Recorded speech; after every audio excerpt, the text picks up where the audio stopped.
Item ಯಾವುದೇ ಇರಲಿ try ಮಾಡಿ ಆಚಿ ಚಿಕನ್ ಮಸಾಲಾ. ಆಚಿ ಚಿಕನ್ ಮಸಾಲಾ. ಬೆಂಗಳೂರು ಬಳಿಕ ಚಿಕ್ಕಬಳ್ಳಾಪುರದಲ್ಲೂ ಜನಿವಾರ ಜಟಾಪಟಿ. ಸಿಇಟಿಗೆ ಹೋದ ವಿದ್ಯಾರ್ಥಿಯ ಜನಿವಾರ ತೆಗೆಸಿದ ಸಿಬ್ಬಂದಿ. ಈಗಾಗಲೇ ಬೆಂಗಳೂರು ಬಳಿಕ ಈಗ ಚಿಕ್ಕಬಳ್ಳಾಪುರದಲ್ಲೂ ಜನಿವಾರ ಜಟಾಪಟಿ ಶುರುವಾಗಿದೆ. ಸಿಇಟಿಗೆ ಹೋದ ವಿದ್ಯಾರ್ಥಿಯ ಜನಿವಾರವನ್ನ ತೆಗೆಸಿದ ಸಿಬ್ಬಂದಿ. ದೊಡ್ಡ ಮರಳಿಯ ನಾಗಾರ್ಜುನ್ ಕಾಲೇಜಿನಲ್ಲಿ ಈ ಘಟನೆ ನಡೆದಿದೆ. ವಿದ್ಯಾರ್ಥಿ ಜಿ ಸುಪ್ರೀತ್ ಜನಿವಾರ ಬಿಚ್ಚಿಸಿ ಪರೀಕ್ಷೆಯನ್ನ ಬರೆಸಿದ್ದಾರೆ. ಜನಿವಾರ ತೆಗೆಯದಿದ್ರೆ ಪರೀಕ್ಷೆ ಬರೆಯದೆ ವಾಪಸ್ ಹೋಗು ಅಂತ ಹೇಳಿ ವಾರ್ನಿಂಗ್ ಮಾಡಿದ್ದಾರೆ. 6 ದಿನಗಳ ಹಿಂದಷ್ಟೇ ಉಪನಯನ ಆಗಿದೆ ಅಂದ್ರೂ ಕೇಳದೆ ಪರೀಕ್ಷಾ ಸಿಬ್ಬಂದಿಗಳು. ವಿದ್ಯಾರ್ಥಿ ಜನಿವಾರ ತೆಗೆಯುವಷ್ಟರಲ್ಲಿ ಕಟ್ ಮಾಡಿ ಬೀಸಾಕಿದ್ರಂತೆ ಸಿಬ್ಬಂದಿಗಳು. ಜನಿವಾರ ಕಟ್ ಮಾಡಿ ಡಸ್ಟ್ಬಿನ್ಗೆ ಬೀಸಾಕಿದ್ದ ಆರೋಪ ಈಗ ಕೇಳಿ ಬಂದಿದೆ. ಇನ್ನು ಬೇಸರದಲ್ಲಿ ಸಿಇಟಿಯನ್ನ ಬರೆದಿದ್ದ ವಿದ್ಯಾರ್ಥಿ ಸುಪ್ರೀತ್ ಪರೀಕ್ಷೆ ಬಳಿಕ ಡಸ್ಟ್ಬಿನ್ ನಿಂದ ಜನಿವಾರವನ್ನ ಹುಡುಕಿ ತಂದಿದ್ದಾರೆ. ಉನ್ನತ ಶಿಕ್ಷಣ ಸಚಿವ ಡಾಕ್ಟರ್ ಎಂಸಿ ಸುಧಾಕರ್ ಜಿಲ್ಲೆಯಲ್ಲೇ ಈ ಘಟನೆ ನಡೆದಿರುವಂತದ್ದು. ದೊಡ್ಡ ಮರಳಿಯ ನಾಗಾರ್ಜುನ್ ಕಾಲೇಜಿನಲ್ಲಿ ಈ ಘಟನೆ ನಡೆದಿದೆ. ಹೋದಾಗ ಏನೋ ಸೌಂಡ್ ಬಂತು ಅಂತ ಅವರು ಒಳಗಡೆ ಮುಟ್ಟಿದ್ರೆ ನನ್ನ ಮಗುಗೆ ಜನಿವಾರ ಇತ್ತು. ಸೊ ಅವರು ಜನಿವಾರ ನನಗೆ ಮುಟ್ಟಿದ ತಕ್ಷಣವೇ ಇದೇನಪ್ಪ ಇದು ಅಂತಂದರೆ, ಅಂಕಲ್ ಇದು ಜನಿವಾರ ಇದು ನನ್ನ ಬ್ರಾಹ್ಮಣ, ಸೊ ನಮ್ಮ ಮನೇಲಿ ಅದು ಇರಬೇಕು ಕಂಪಲ್ಸರಿ ಅಂತ ಹೇಳಿದ್ರೆ, ಇಲ್ಲಪ್ಪ ಎಕ್ಸಾಮ್ಗೆ ಅದೆಲ್ಲ ಅಲೋ ಮಾಡಲ್ಲ ಅಂತಂದರೆ, ಇಲ್ಲ ಅಂಕಲ್ ನನಗೆ ಆಗಿ 6 ದಿನ ಆಯ್ತು ಅಷ್ಟೇ, ಸೊ ಅದನ್ನು ತುಂಬ ಪ್ರೊಸೀಜರ್ ಪ್ರಕಾರ ಯಾವಾಗಂದ್ರೆ ತೆಗೆಯೋದು ಮಾಡೋದು ಮಾಡಬಾರ್ದು, ಅದಕ್ಕೆ ಕೆಲವೊಂದು ರೂಲ್ ಇದೆ, ಅದ್ರ ಪ್ರಕಾರನೇ ಮಾಡಬೇಕು ಅಂತ ಹೇಳ್ದ ಅವನು. ಬಟ್ ಆದರೂ ಅವರು ಇಲ್ಲಪ್ಪ ತೆಗ್ದಿಲ್ಲ ಅಂತಂದರೆ ನಾವು ಅದನ್ನು ನೀನು ಎಕ್ಸಾಮ್ ಕೊಡೋಲ್ಲ, ನೀನು ರಿಟರ್ನ್ ಹೊಟ್ಟೋಗು ಅಂತಂದರೆ ಇವನು ಹತ್ಕೊಂಡು, ಇಲ್ಲ ಸರ್ ನಾನು ಎಕ್ಸಾಮ್ ಬರೀಲೇಬೇಕು, ನಂದು 2 ಇಯರ್ಸಿಂದ ನಂದು ಏಮ್ ಇರೋದೇ ನಾನು ಇವಾಗ ಬರೆಯೋ ಎಕ್ಸಾಮ್ ಮೇಲೇ ನಾನು ಡಿಪೆಂಡು ಅಂತ ಅವನು ಸ್ವಲ್ಪ ಕೇಳ್ಕೊಂಡಿದ್ದಾನೆ. ಅವ್ರು ಆದರೂ ಕೇಳಿದ್ರೆ ಕಟ್ ಮಾಡಿಬಿಟ್ಟಿದ್ದಾರೆ. ಸೀಸನ್ ತೊಗೊಂಡು ಯಾರೋ ಲೇಡಿ ಇದ್ದರೆ ಪಕ್ಕದಲ್ಲಿ ಕಟ್ ಮಾಡಾಕಿದ್ದಾರೆ.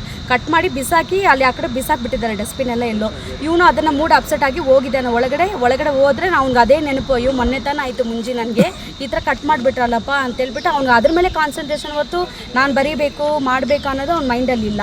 ಎಕ್ಸಾಮ್ ಆಗಿದ ತಕ್ಷಣ ಅದು ಸರ್ಚ್ ಮಾಡಿಕೊಂಡ್ರೆ ಕೆಳಗಡೆ ಡಸ್ಟ್ಬಿನ್ ಒಳಗಡೆ ಬಿತ್ತಂತೆ, ಅದು ಕಸ ಎಲ್ಲ ಕೆಳಗೆ ಬಿತ್ತು, ಮತ್ತೆ ಬಿಸಾಕಿ ಅದನ್ನ ಎತ್ಕೊಂಡು ಪಾಪ ಹಾಸ್ಕೊಂಡು ಬಂದಿದ್ದ. ನಾವು ಒಳ್ಳೆ ಇದು ಕಸನ ಹಾರಿಸ್ಕೊಂಡ್ಬಂದಂಗೆ. ಸ್ಕ್ಯಾನ್ ಮಾಡೋಕ್ಕೆ ಹೋದಾಗ ಏನೋ ಸೌಂಡ್ ಬಂತು ಅಂತ ಅವರು ಒಳಗಡೆ ಮುಟ್ಟಿದ್ರೆ ನನ್ನ ಮಗುಗೆ ಜನಿವಾರ ಇತ್ತು.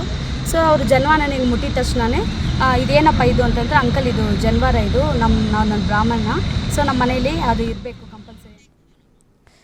ಈ ಬಗ್ಗೆ ನಮ್ಮ ಜೊತೆ ಮಾತನಾಡೋದಕ್ಕೆ ಖುದ್ದು ಸುಪ್ರೀತ್ ಅವರೇ ಫೋನ್ ಸಂಪರ್ಕದಲ್ಲಿ ಜಾಯಿನ್ ಆಗಿದ್ದಾರೆ. ಎಸ್ ಸುಪ್ರೀತ್, ಈಗ ನೀವು ಎಕ್ಸಾಮ್ ಅನ್ನ ಬರೆಯೋದಕ್ಕಂತ ಹೋಗ್ತಾ ಇರ್ತೀರಾ, ಆಗ ಸಿಬ್ಬಂದಿಗಳು ನಿಮ್ಮ ಜನಿವಾರವನ್ನ ಕಟ್ ಮಾಡಿ ಡಸ್ಟ್ಬಿನ್ಗೆ ಬಿಸಾಕ್ತಾರೆ, ಏನ್ ಹೇಳ್ತೀರಾ ಇದ್ರ ಬಗ್ಗೆ? ಹಲೋ ಸುಪ್ರೀತ್, ಏನಾಯ್ತು ಆಕ್ಚುಲಿ ನಿನ್ನೆ ಅಂದ್ರೆ 23rd ಮ್ಯಾಮ್ ಆಗಿತ್ತು ಅವತ್ತು. ಓಕೆ, 23rd ಇದು ನಾಗಾರ್ಜುನ ಕಾಲೇಜ್ ಚಿಕ್ಕಬಳ್ಳಾಪುರ ಅಲ್ಲಿ ಇರೋದು. ಅಲ್ಲಿ ನಾನು ಮಾರ್ನಿಂಗ್ ಹೋಗಿದ್ದಾಗ ಅವ್ರು ಇನ್ಸ್ಟ್ರಕ್ಷನ್ಸ್ ಕೊಟ್ಟಿದ್ರು ಗೌರ್ಮೆಂಟ್ ಅವರಿಂದ. ನಾನು ಅದೇ ರೀತಿ ಹೋಗಿದ್ದೆ. ಆದ್ರೆ ಜನಿವಾರ ಅಂದ್ರೆ ಮುಟ್ಟಿ ನೋಡಿದಾಗ ಬಾಡಿನ ಜನಿವಾರ ಅನ್ನೋದು ಕಾಣಿಸ್ತವ್ರಿಗೆ. ಕಾಣಿಸಿದಾಗ ನಾನು ಹೇಳಿದೆ ಈ ತರ ಮುಟ್ಟಬಾರ್ದು, ಇದು ಮುಟ್ಟಿದ್ರೆ ವಿರುದ್ಧ ಅಂತ. ಅವರು ಅದನ್ನ ಕೇಳಲಿಲ್ಲ ಕಟ್ ಮಾಡಿಬಿಟ್ರು. ನಂಗೆ ಅದಕ್ಕೆ ಬೇಜಾರಾಗಿ ಒಳಗಡೆ ಹೋದೆ. ಓಕೆ ಸುಪ್ರೀತ್, ಈಗ ನೀವು ಜನಿವಾರವನ್ನ ಹಾಕಿ ಎಷ್ಟು ದಿನ ಆಗಿತ್ತು ಆಕ್ಚುಲಿ? 1 ವಾರ ಆಗಿತ್ತು ಮ್ಯಾಮ್. ಓಕೆ, ಅಂದ್ರೆ ಏನಾದ್ರೂ ಜನಿವಾರವನ್ನ ಹಾಕೋದಕ್ಕೆ ಉಪನಯನ ಏನಾದ್ರೂ ಈ ತರ ಬ್ರಾಹ್ಮಣ ಸಮಾಜದಲ್ಲಿ ಮಾಡ್ತಾರೆ, ಆ ತರ ನಿಮ್ಮಲ್ಲಿನೂ ಕೂಡ ಮಾಡಿದ್ರಾ? ನಾವು ಬ್ರಾಹ್ಮಣರೇ ಮೇಡಮ್. ಹೌದು, ನೀವು ಬ್ರಾಹ್ಮಣರು. ಜನಿವಾರವನ್ನ ಹಾಕೋದಕ್ಕಿಂತ ಮುಂಚೆ ನಿಮ್ಮಲ್ಲಿ ಉಪನಯನ ಅಂತ ಹೇಳಿ ಕಾರ್ಯಕ್ರಮವನ್ನ ಮಾಡ್ತಾರೆ, ಜನಿವಾರ ಹಾಕೋದಕ್ಕಂತ ಹೇಳಿ. ಹೌದು ಮ್ಯಾಮ್, 1 ವಾರ ಮುಂಚೆ ಮಾಡಿದ್ರು ಮ್ಯಾಮ್ ಅದನ್ನ. ಓಕೆ, ಇದ್ರ ಬಗ್ಗೆ ಏನ್ ಹೇಳ್ತೀರಾ? ಸರ್ಕಾರಕ್ಕೆ ಏನ್ ಹೇಳ್ತೀರಾ ನೀವು? ಮ್ಯಾಮ್ ಆಕ್ಚುಲಿ ರೀಸೆಂಟ್ಲಿ ನಮ್ಮ ಅಪ್ಪ ತೀರ್ಕೊಂಡಿದ್ರು 1 year ಬ್ಯಾಕ್. ಓಕೆ, ನನ್ನ ಜೊತೆ ನಮ್ಮಮ್ಮ ಒಬ್ರೇ ಇದ್ವಿ, ನಮ್ಮಮ್ಮ ನಮ್ಮ ಅಣ್ಣ ಇಬ್ರು ಇದ್ರು. ನನ್ಗೆ ಅಪ್ಪ ಇಲ್ದಿರೋ ಕಾರಣದಿಂದಾಗಿ ನಮ್ ದೊಡ್ಡಪ್ಪಂದ್ರು ಬಂದು ನನ್ಗೆ ಕಾರ್ಯ ಮಾಡ್ಕೊಟ್ಟಿದ್ದು. ಓಕೆ, ಇವರು ಈ ತರ ಅದೇ ಎಕ್ಸಾಮ್ ಸೆಂಟರ್ ಅಲ್ಲಿ ಈ ತರ ಮಾಡಿದ್ರು. ಯಾಕೆ ನಂಗೆ ತುಂಬಾ ಬೇಜಾರಾಗಿ ಎಕ್ಸಾಮ್ ಕೂಡ ಸರಿಯಾಗಿ ಬರೆಯಕ್ ಆಗ್ಲಿಲ್ಲ ma'am. Okay okay, exams at least ಚೆನ್ನಾಗಿ ಬರೆದ್ರಾ ಅಥವಾ ಬರ್ದಿಲ್ವಾ? ಇಲ್ಲ ಮ್ಯಾಮ್, ಬರೆಯಕ್ ಆಗ್ಲಿಲ್ಲ ಮ್ಯಾಮ್. 23rd 24th ಚೆನ್ನಾಗಿ ಬರ್ದಿದೆ ಮ್ಯಾಮ್. 24th. ಅದಕ್ಕೆ ಈ ತರ ಈಗ ನೀವು ಕೇಸ್ ಹಾಕಿದ್ದೀರಾ, ಅದಕ್ಕೆ ಸಿಬ್ಬಂದಿಗಳು ಏನು ಆನ್ಸರ್ ಮಾಡ್ತಾರೆ, ಏನು ಹೇಳ್ತಾರೆ?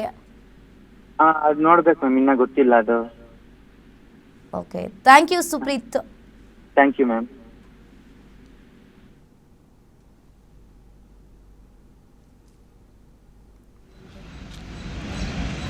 ಹಾಗೆ 10 ದಿನ ಆಗಿದೆ ಅಷ್ಟೇ ಸರ್. 13ನೇ ತಾರೀಕು 14 12 13 ಸರ್. 12 ದೊಡ್ಡವನಿಗೆ 13 ಚಿಕ್ಕವನಿಗೆ ಮಾಡಿದ್ವಿ ಸರ್. ನೋಡಿ 13ನೇ ತಾರೀಕು ಮಾಡಿರೋದು.